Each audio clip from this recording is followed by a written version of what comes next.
السلام علیکم۔ بلا شبہ دنیا عجائبات سے بھری پڑی ہے اور دنیا میں ایسی حیران کر دینے والی چیزیں آپ کے سامنے آتی ہیں کہ جن کو سن کر، جن کو دیکھ کر انسان اللہ کی قدرت سے ایسا متاثر ہوتا ہے کہ بے اختیار اس کے منہ سے نکلتا ہے کہ سبحان اللہ۔ جی ہاں ناظرین، آج ہم جس فرانسیسی لڑکی کے اسلام قبول کرنے کی کہانی لے کر آئے ہیں، اس کی کہانی ایسی ہی عجیب چیزوں سے بھری ہوئی ہے کہ ساری کہانی میں آپ بار بار کہیں گے سبحان اللہ۔ تو چلیے بڑھتے ہیں اصلی کہانی کی طرف۔ السلام علیکم ورحمۃ اللہ وبرکاتہ۔ I converted from Christianism to Islam. میں نے عیسائیت چھوڑ کر اسلام دھرم قبول کیا ہے۔ میں عیسائی فیملی میں پیدا ہوئی تھی اور عیسائیت کے تحت ہی میری پرورش کی گئی۔ مجھے بچپن میں بپتسمہ دیا گیا تھا جیسے ہی میں پیدا ہوئی، اور اس کے بعد مجھے کمیونین دیا گیا، مگر ہماری فیملی کوئی بہت زیادہ مذہب پر عمل درآمد نہیں کرتی تھی۔ سچی بات یہ ہے کہ ہمارے گھر میں مذہب کے ٹاپک پر کوئی بات ہی نہیں ہوتی تھی، نہ ہی چرچ جانا یا کسی قسم کے گھر میں کوئی مذہب کی تعلیمات، نہ خدا سے کوئی دعائیں مانگنا، یا ایسا کوئی چیز بھی نہیں تھی۔ اور مذہب کو 100% کسی بھی انسان کی ذاتی پسند ناپسند پہ چھوڑ دیا گیا تھا کہ جس کو عمل کرنا ہے مذہب پر وہ کرے اور جس کو نہیں کرنا وہ نہ کرے۔ یہ ٹوٹلی ہر کسی کی اپنی ذاتی پسند ناپسند تھی، اور یہی وجہ تھی کہ ہماری فیملی میں کوئی بھی چرچ نہیں جاتا تھا، نہ ہی کوئی گھر پر بائبل پڑھتا تھا، اور کسی قسم کا مذہب سے جو ہے وہ کوئی لنک نہیں تھا ہماری فیملی کے کسی بھی ممبر کا۔ اور مزے کی بات یہ کہ میں بچپن سے ہی اس کانسیپٹ کو بالکل ریجیکٹ کرتی تھی کہ حضرت عیسیٰ خدا کے بیٹے ہیں، یا حضرت عیسیٰ ہمارے گناہوں کے لیے بلی چڑھ گئے اور انہوں نے ہمارے گناہوں کے خاطر انہوں نے قربانی دی، یا حضرت عیسیٰ خدا کا کوئی درجہ رکھتے ہیں، یا حضرت عیسیٰ سے دعائیں مانگی جائیں۔ میں اس قسم کے کسی بھی نظریے کو سچ نہیں سمجھتی تھی، اور میں اس کو یکسر میں نے ان سب نظریات کو مسترد کر دیا جو کہ عیسائیت کے بیسک نظریات ہیں۔ میں نے انہیں بچپن سے ہی ریجیکٹ کر دیا تھا، اور شروع سے ہی بچپن سے ہی مجھے یہ نظریات صحیح نہیں لگتے تھے۔ پھر جب مجھے بعد میں اسلام کے بارے میں پتہ چلا اور میں نے اسلام کے نظریات کو سمجھا، تو میں نے دیکھا کہ اسلام کے نظریات تو بالکل وہی تھے جو میں بچپن سے ہی سوچتی آ رہی تھی۔ تو مجھے لگا کہ اسلام بالکل میرے نظریات کے مطابق ہے، تو اس کے بعد میں نے پھر اسلام قبول کر لیا۔ مگر یہ پورا پروسیس دراصل ہوا کیسے، میں آپ کو پوری تفصیل سے یہ ساری کہانی سناتی ہوں۔ اور میں بالکل اس بات کو سچ سمجھتی تھی کہ عیسائیت جو ہے وہ یہودیت سے ہی نکلی ہے۔ یہودیوں میں ہی حضرت عیسیٰ جو ہیں وہ پیدا ہوئے تھے، اور انہوں نے نبوت کا اعلان کیا، اور جو یہودی حضرت عیسیٰ پر ایمان لے آئے اور جنہوں نے ان کو نبی ایکسپٹ کر لیا، وہ عیسائی کہلانے لگے، اور جو یہودی اسی بات پر قائم رہے اور اپنے پرانے مذہب پر قائم رہے اور انہوں نے حضرت عیسیٰ کو نبی ماننے سے انکار کر دیا، وہ یہودی رہ گئے۔ اسی طریقے سے بالکل سیم جب حضرت محمد صلی اللہ علیہ وسلم دنیا میں آئے، تو جن لوگوں نے ان پر ایمان لے آئے اور جو ان پر بلیو کرنے لگے وہ مسلمان کہلائے، اور جو اپنے پرانے مذہب پر قائم رہے وہ یہودی تھے یا عیسائی تھے، وہ جس مذہب پر قائم رہے وہ وہی کہلاتے رہے۔ تو اس ساری ڈیٹیل پر میرا بلیو آ گیا جب میں نے اسلام کو اسٹڈی کیا، اور میں نے اس بات کو بھی سمجھا کہ جس طریقے سے ربیز نے، یہودیوں کے ربیز نے جو ہے وہ اپنا یہودیت کو تبدیل کر لیا تھا اور انہوں نے اس میں چینجنگز کر لی تھیں، تو اللہ تعالیٰ نے حضرت عیسیٰ کو بھیجا، اور اسی طریقے سے پادریوں نے عیسائیت میں تبدیلیاں کر دی تھیں، اصل کتاب کو بدل دیا تھا، اصل مذہب کو، اصل احکامات کو بدل دیا تھا، تو اللہ تعالیٰ نے محمد صلی اللہ علیہ وسلم کو بھیجا، اور محمد صلی اللہ علیہ وسلم کے ساتھ جو قرآن پاک نازل ہوا وہ قرآن پاک اپنی اصلی حالت میں برقرار ہے، اور اس میں کوئی تبدیلی نہیں ہے، کیونکہ نبی صلی اللہ علیہ وسلم فائنل اور آخری نبی ہیں، اور آپ کے بعد کوئی نبی نہیں آنا، اس لیے آپ کے ساتھ جو کلام آیا، آپ کے ساتھ جو احکامات نازل ہوئے وہ بالکل اپنی اصلی حالت میں موجود ہیں، اور ان میں کوئی تبدیلیاں نہیں ہیں۔ تو یہ سب چیزیں جب مجھے پتہ چلیں تو میں ان پر ایمان لے آئی، مگر میں آپ کو اپنی کہانی تفصیل سے بتاتی ہوں کہ یہ سب کچھ ہوا کیسے۔ جب میں 5 سال کی تھی تو مجھے ایک کیتھولک اسکول میں ایڈمٹ کروایا گیا، اور اس کیتھولک اسکول میں مجھے عیسائیت پڑھائی جاتی تھی۔ میں نے عیسائیت ہی پڑھی اور اسے ہی صحیح سمجھا، اور اسی کو سچ مان کے میں چلتی رہی جب تک کہ میں 11-12 سال کی نہیں ہو گئی۔ مگر جب میں 11-12 سال کی ہوئی تو مجھے یہ چیزیں بالکل جھوٹ لگنے لگیں. اس کو اللہ کی رحمت کہہ لیں، اس کو اللہ کا فضل کہہ لیں کہ اللہ نے میرے دل میں یہ بات ڈالی اور میرے دل میں یہ بات آئی کہ حضرت عیسیٰ علیہ السلام جو ہیں وہ ایک انسان ہیں، تو انسان جو ہے وہ خدا نہیں ہو سکتے، اور انسان کیسے خدا ہو سکتا ہے. یہ بات میرے دل میں 12-13 سال کی عمر سے آئی اور میں نے محسوس کیا کہ میں عیسائیت پر مزید ایمان نہیں رکھ سکتی، اور میں نے عیسائیت پر عمل درآمد چھوڑ دیا. میں اس کے بارے میں اور کچھ نہیں کہہ سکتی کہ یہ محض اللہ کا فضل تھا اور اللہ نے ہی میرے دل میں یہ بات ڈالی تھی اور میں اس سے دور ہو گئی. ورنہ 12-13 سال کی بچی کو اتنی چھوٹی عمر میں ان چیزوں کی کیا سمجھ ہوتی ہے. اور دوسرا میرے اوپر جو ہے وہ یہ ہوا کہ جب میں 13 سال کی تھی تو میرے کلاس فیلوز تھے اور میرے اکثر جو دوست تھے وہ مسلمان تھے. میں ان کے ساتھ بیٹھتی تھی اور ان کے ساتھ کھیلتی تھی اسکول میں، اور وہ اکثر اپنے مذہب کے بارے میں بتاتے تھے، اپنے مذہب کے بارے میں باتیں کرتے تھے، آپس میں باتیں کرتے تھے جو مسلمان تھے 3-4 لوگ، اور میں ان کے ساتھ بیٹھتی تھی اور ان کی باتیں سنتی تھی. مگر میں ان کی باتیں اس طریقے سے سنتی تھی کہ میں ایکٹنگ یہ کرتی کہ جیسے میں ان کی باتیں نہیں سن رہی ہوں، میں اس پر کوئی توجہ نہیں دے رہی، اور میں یہ نہیں چاہتی تھی کہ انہیں پتہ لگے کہ میں ان کی باتیں توجہ سے سن رہی ہوں. مگر دراصل میں ان کی باتیں بڑی توجہ سے سن رہی ہوتی تھی اور ان سے اسلام کے بارے میں معلومات اور نالج گین کر رہی ہوتی تھی. اور یہ میری چھپانے کی وجہ یہ تھی، میں انہیں اس لیے یہ نہیں پتہ لگنے دینا چاہتی تھی کہ اگر انہیں پتہ لگے گا کہ میں اسلام میں انٹرسٹیڈ ہوں، میں اسلام میں دلچسپی دے رہی ہوں، اس کو معلومات حاصل کرنا چاہتی اس بارے میں، تو وہ میرے اوپر انفلوئنس کریں گے، میرے اوپر اثر انداز ہوں گے اور مجھے زبردستی مجبور کریں گے کہ میں اسلام کو پڑھوں اور اس کو ضرور سمجھوں اور اسلام قبول کروں. تو میں ان کا کسی قسم کا پریشر نہیں لینا چاہتی تھی، تو اس لیے میں نے انہیں اس بات کا احساس نہیں ہونے دیا کہ میں ان کی باتوں کو غور سے سن رہی ہوں یا میں کسی بھی طریقے سے اسلام کو جاننے اور سمجھنے میں کوئی دلچسپی رکھتی ہوں. پھر جب میں 14 سال کی ہوئی تو میں نے کچھ on line YouTube per Islamic lecture سننا شروع کیے، اور میں نے اپنے پاکٹ منی سے جمع کر کے کچھ اسلامک بکس خریدی، اور اسلامک بکس میں نے خریدی اور میں نے ان کو پڑھنا شروع کیا اور اسلامک لیکچرز کو سننا شروع کیا. اور اس وقت جو ہے مجھے سب سے زیادہ جو متاثر کیا، ایک فرینچ عالم تھے، سبحان اللہ، وہ بہت اچھے یوٹیوب کریٹر تھے اور بہت اچھا لیکچرز دیتے تھے یوٹیوب پہ. ایک میں ان کو سنتی تھی اور دوسرا یوسف ایسٹ. اگر آپ میں سے کوئی نہیں جانتا تو یوسف ایسٹ جو ہیں وہ ایک پادری تھے، ایک پریسٹ تھے، اور انہوں نے جو ہے اسلام قبول کیا، اور ان کو اسلام قبول کرنے کے بعد انہوں نے لوگوں کو اسلام سمجھانا شروع کیا، اور انہوں نے یوٹیوب پر ان کے بہت سارے لیکچرز ہیں، وہ لوگوں کو بتاتے تھے کہ عیسائیت میں کیا چیزیں غلط ہیں اور اسلام کیسے صحیح ہے، اور عیسائیت اور اسلام میں کیا چیزیں ایک جیسی ہیں اور کیا فرق ہے. اور یہ وہ بہت ڈیٹیل سے سمجھاتے تھے، اور ان کا سمجھانے کا انداز بہت اس لیے بھی کرسچنز کو متاثر کرتا تھا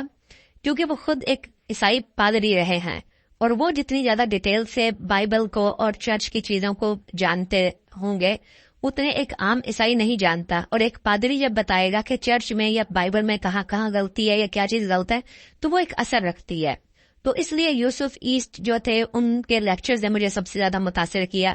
اور ان کی وجہ سے میں جو ہے اسلام کی طرف مائل ہوئی